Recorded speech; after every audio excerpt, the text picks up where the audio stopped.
Olá, pessoal! Bem-vindo ao canal Jane Cruz. Para os novos inscritos aí que ainda não me conhecem, eu sou enfermeira e mestre em gerontologia e nos últimos anos aí venho atuando aí frente ao envelhecimento e no processo formativo aí de cuidadores de idosos. E hoje, numa conversa mais descontraída, nós vamos conversar um pouquinho sobre demência e compreendendo aí e os enfrentamentos e os desafios aí do cuidado dentro do grupo das demências.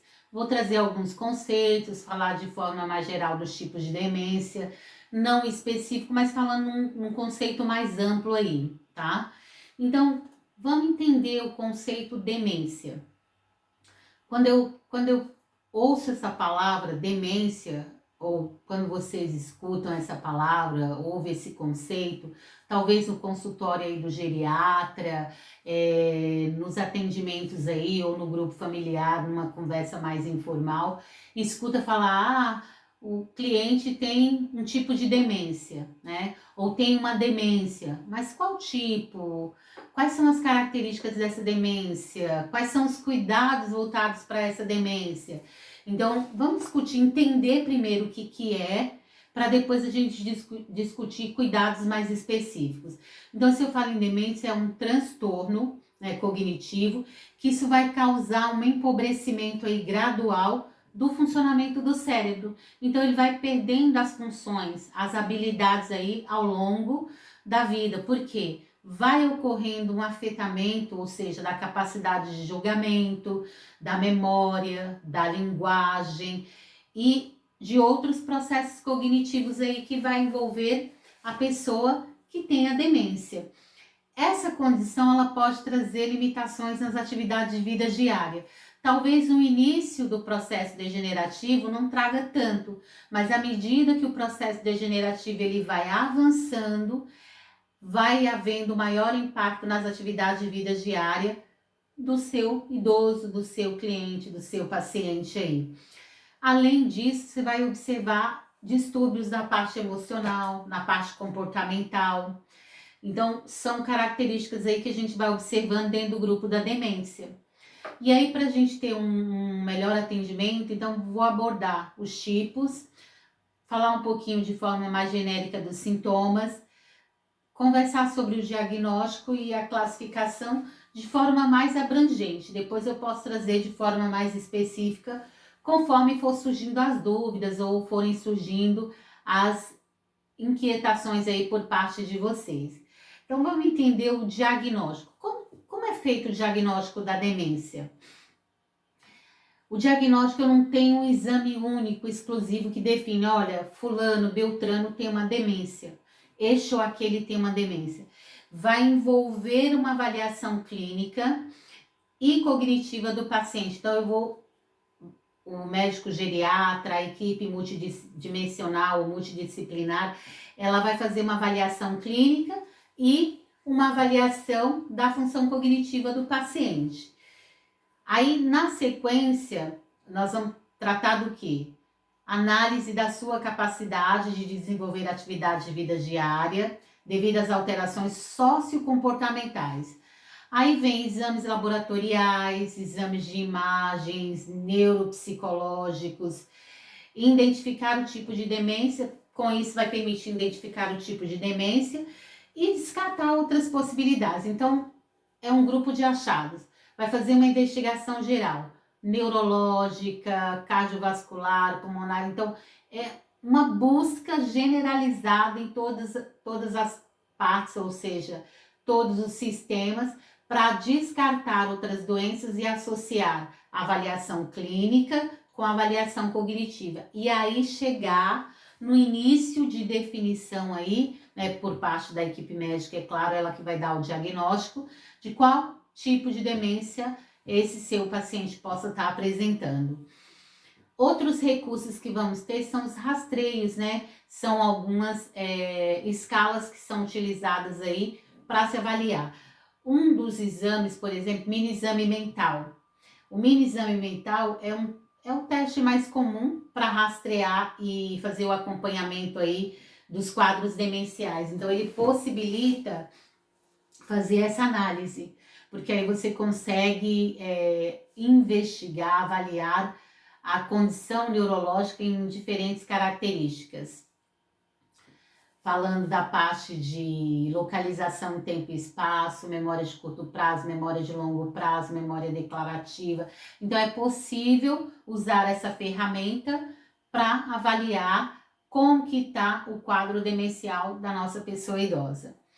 E aí, dentro disso, o que a gente consegue obter? Sinais e sintomas. Por exemplo, alterações cognitivas, sintomas psiquiátricos.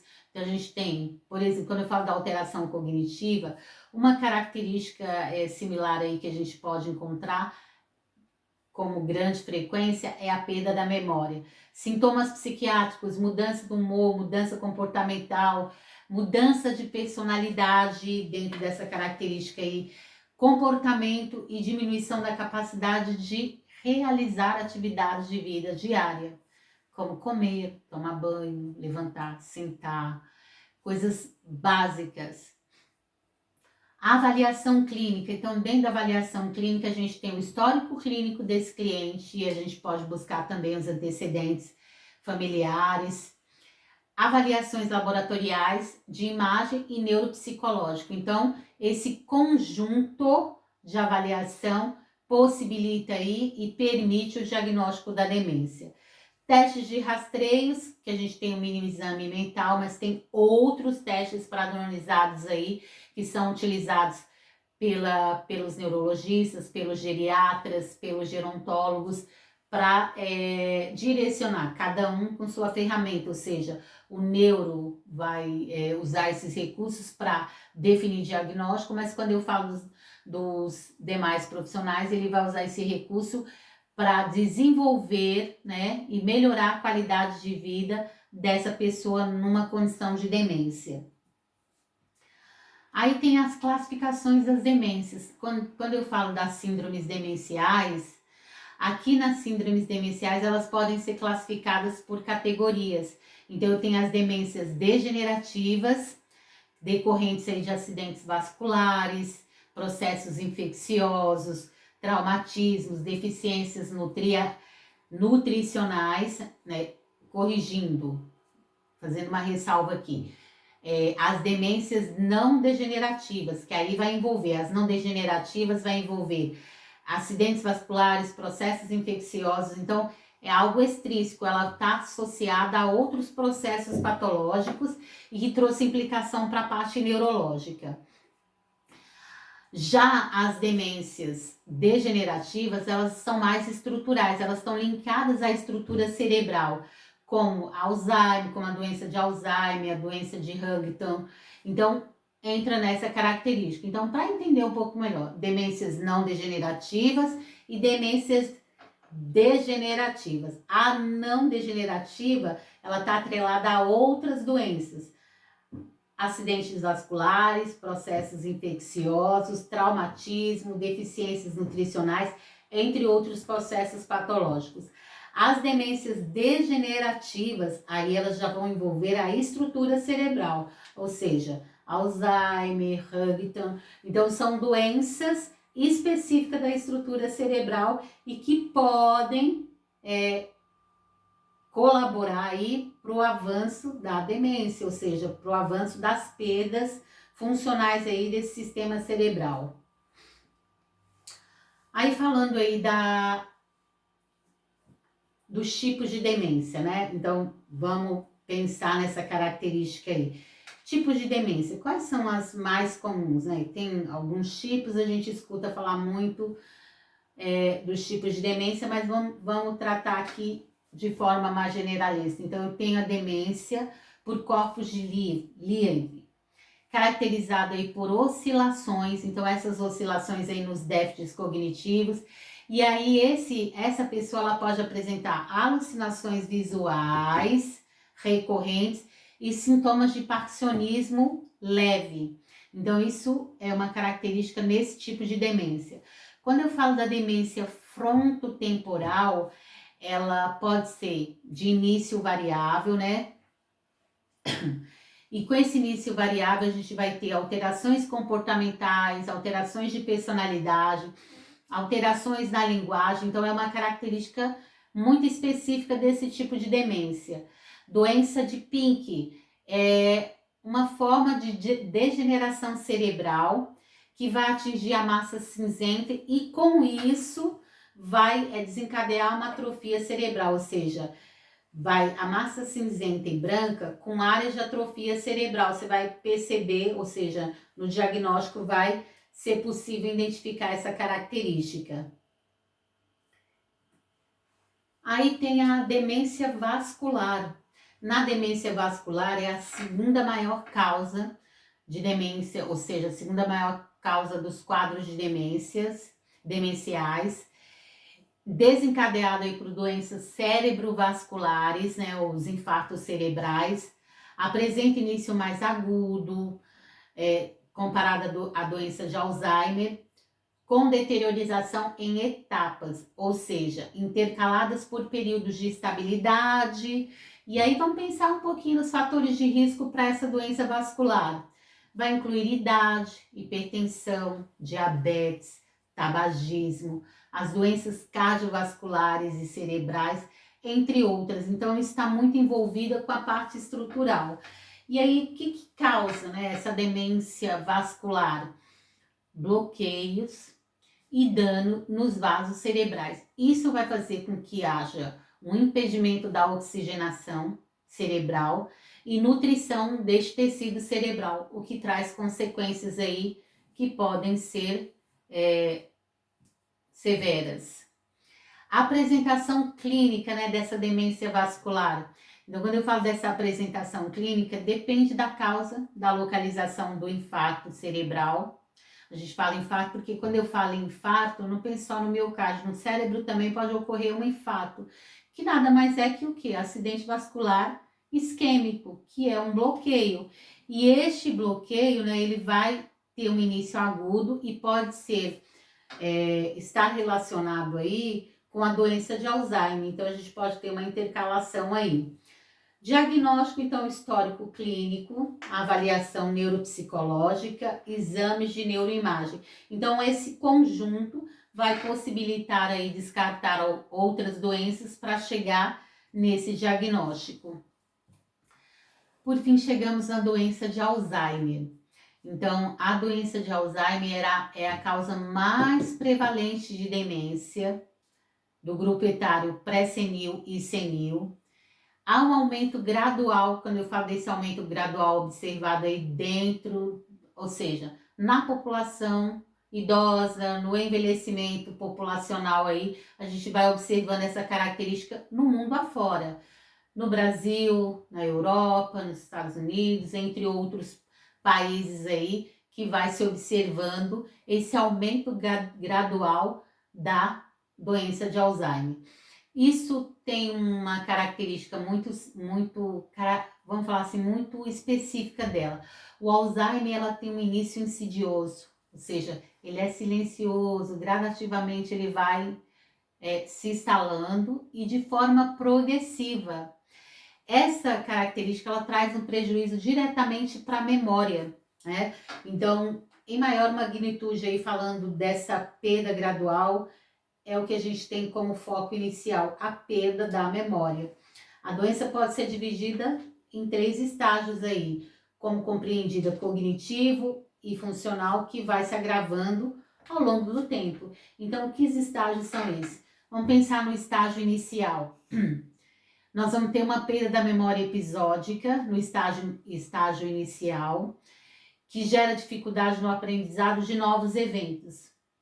Aí nós temos o estágio intermediário. No estágio intermediário a gente vai ter alteração da linguagem, agnosia, apraxia, comprometimento da marcha. Então você já começa a ter uma progressão da demência.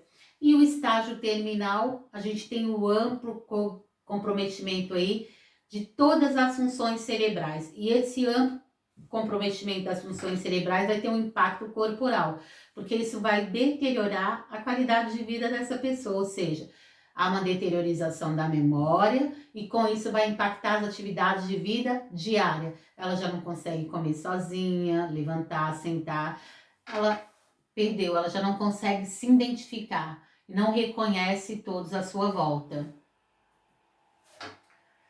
Aí a gente tem a demência mista. A demência mista, ela é caracterizada pela ocorrência simultânea aí de trazendo traços característicos e sintomas de doenças aí de Alzheimer e da demência vascular, uma intercalação entre o Alzheimer e a demência vascular. Isso traz uma condição que é importante para ser identificado, pois é um diagnóstico diferencial, tá? Dentro dessa característica, e com isso, para a definição do tipo de demência e tratamento adequado, direcionar o tratamento à conduta terapêutica. A doença de Alzheimer, a gente vai ter comprometimento cognitivo e funcional progressivo. Na demência vascular, nós vamos ter deteriorização em etapas com pioras abruptas. Na demência mista, característica de ambas as condições. Então, eu vou ter a presença de ambas as condições na demência mista. E aí, qual a importância do diagnóstico precoce para nós fecharmos esse tópico aqui dos tipos de demência? É fundamental um diagnóstico aí precoce para promover a melhora aí da condição de vida do indivíduo acometido, falando da pessoa idosa acometida. Muitas vezes a gente percebe que ocorre falta de conhecimento, né, da sociedade por diferentes patologias ou diferentes comorbidades aí. E isso é essencial disseminar. Quanto mais informação, quanto mais conhecimento, isso será essencial para a disseminação aí sobre informações sobre sinais e sintomas, tipos de demência, possibilitar um atendimento mais eficaz e uma melhora na qualidade de vida do doente, da pessoa que está no quadro de demência, independente qual seja o tipo. Então, vamos pensar nos eixos principais aí para todos nós. Da importância da gente buscar conhecimento, entender sobre os tipos de demência, com isso a gente consegue dar um melhor cuidado e proporcionar uma qualidade de vida para a pessoa idosa. Um diagnóstico precoce, contar com uma equipe de saúde que dê o suporte para essa pessoa idosa ou para a família. Isso vai permitir uma intervenção e com isso nós vamos estar trabalhando com melhores condições de vida para essa pessoa.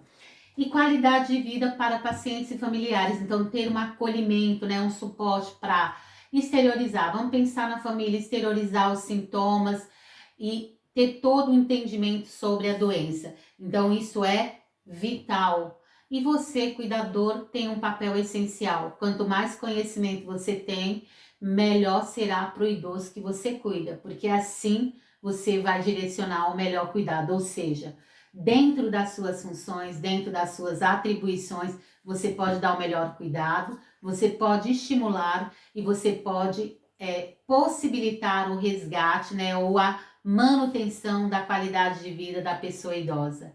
Eu agradeço a todos por estarem comigo nessa série aí, em que eu trouxe um pouquinho sobre o envelhecimento ativo, e nessa linha eu falei um pouquinho sobre a reserva cognitiva e a plasticidade cerebral, trouxe um pouquinho sobre os tipos de demência e falei agora nesse bloco final sobre os tipos de demência. Quem não viu os vídeos anteriores, podem voltar na playlist que vai encontrar lá os vídeos anteriores. Um abraço para vocês e até o nosso próximo vídeo. Não se esqueçam de compartilhar esse conteúdo, deixarem sugestões, dúvidas, perguntas aí, para que eu possa estar direcionando novos vídeos para vocês. Até o nosso próximo vídeo.